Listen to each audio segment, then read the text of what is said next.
Hello, friends.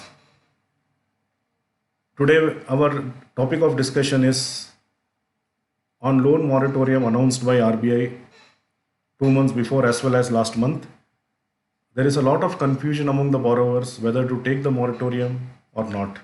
This confusion is not created by RBI, it is the confusion which we ourselves have created, and above that, media reports, bank calculation sent by banks. Now, the borrowers are confused whether to take the moratorium or not. To make the thing simple, I have bifurcated the borrowers into three. We can actually bifurcate the borrowers into three. The first category are the borrowers who have cash flow, who have money to pay EMI.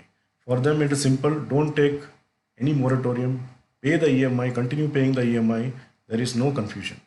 The second category of borrowers are the borrowers who have cash flow issues, they don't have money to pay EMIs. For them, there is no option, they have to opt for moratorium. So, these two categories of borrowers, there is no confusion at all. The confusion is in the third category, and 80 to 90% of the borrowers will fall in that category where they have cash.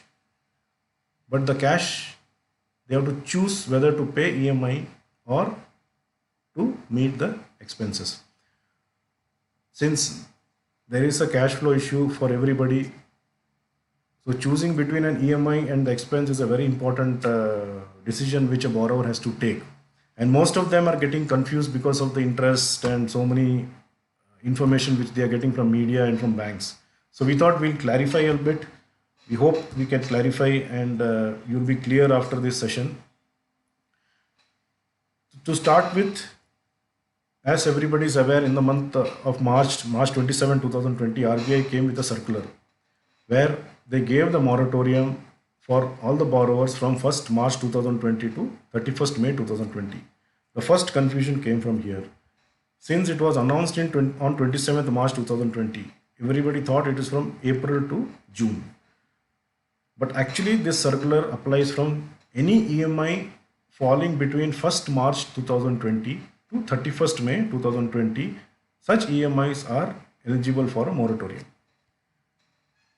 Then subsequently they came up with a circular, one more circular dated May 23rd, 2020, where they extended this moratorium for further 3 months from 1st June 2020 to 31st August 2020. So as on today's date, the moratorium stands extended till 31st August 2020.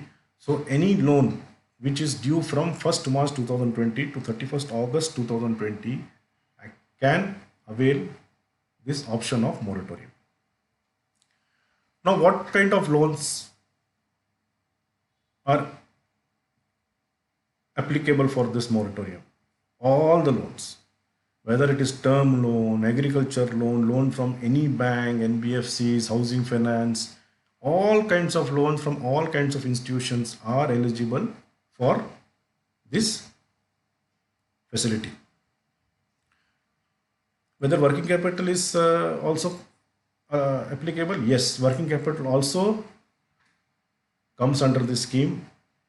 So any working capital interest accrued from March 2020 to August 2020, it will get accumulated into a simple term loan, and this term loan before 31st March 2020 can be cleared in installments.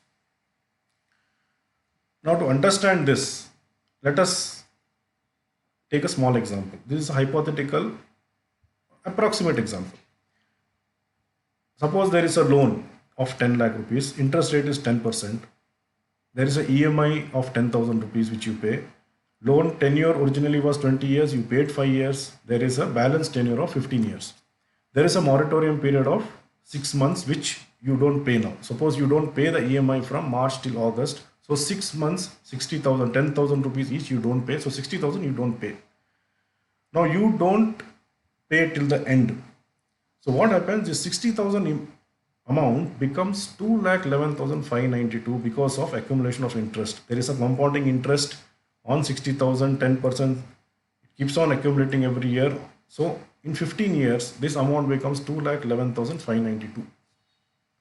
So there is a additional tenure of 22 years In that 6 months, whatever you have not paid, if you add that, so 16 months additional you have to pay just because this 6 months you have not paid the EMI. So the borrowers are getting confused. Just for the 6 months, my loan tenure is getting extended to 16 months. So what do you do? As per the advice, you decide, I will not take this moratorium. I think many people have not taken it just because of the fear by seeing this calculation. 6 months of moratorium will bleed you additional 16 months. It is hit your head. So you take a wise decision and decide not to avail the moratorium. My advice is, why don't you think differently? This money can be utilized to pay emergency expenses. So suppose the 60,000 rupees, if you don't pay EMI, it can be used to pay emergency expenses. It may be the domestic salary, it may be the household expenses because of the loss of revenue during this month, during this period. But then what happens to these calculations? Our simple suggestion is, why wait for 15 years to repay the loan? When we say we don't pay the loan for 6 months, doesn't mean you don't pay the loan permanently. That is, you don't pay it for 15 years and wait for that loan to get end. No. Just for an example, you pay this 60,000 rupees, maybe either in installments or 10,000 rupees each next year, maybe June 2021 to December 2021, or a lump sum amount of 60,000 you just go and deposit in the bank. Is it possible? Yes, it is possible. You did not wait for 15 years, 10 years, 5 years. Whenever your cash flow improves, maybe after 5 months, 6 months, 1 year, immediately go to the bank or the NBFCs where you have taken the loan and pay this amount. So what happens with that? Practically, suppose a year or a little more than a year, if you use this money, the interest portion is paltry, 6,000 rupees to 9,000 rupees you have to pay for this amount. But this amount is used today for very important emergency purposes. So think of it. This amount can be too small and it cannot become such a huge amount of 1.5 lakhs, 2 lakh rupees which you have to pay after 15 years. There is also suggestion or talks going on. When the RBI gave us a moratorium, it gave moratorium only for the principal. Government should have waived off the interest portion. If you see in this example, 2,11,000 is the amount which you have to pay after 15 years. Suppose for this 6 months, the interest what you pay will be paltry 3,000 rupees. So we are asking from the government to pay 3,000 rupees or waive off this 3,000 rupees, and you are ready to pay almost 1.5 lakh rupees extra for this moratorium. Does it sound logic? So when you are asking something, ask something big or don't ask. So if you come to this example, you pay after 1 year, you pay after 2 years, this amount may become 12,000 rupees. So pay as early as possible, as soon as your cash flow improves. Now there are many borrowers, they say the amount is already debited in their account. And even though they have availed or they have not availed, nobody asked them, the amount is already debited in their account. The option for them is they can still go to the bank and tell them to reverse. Bank will be happy to reverse it and take it as a moratorium.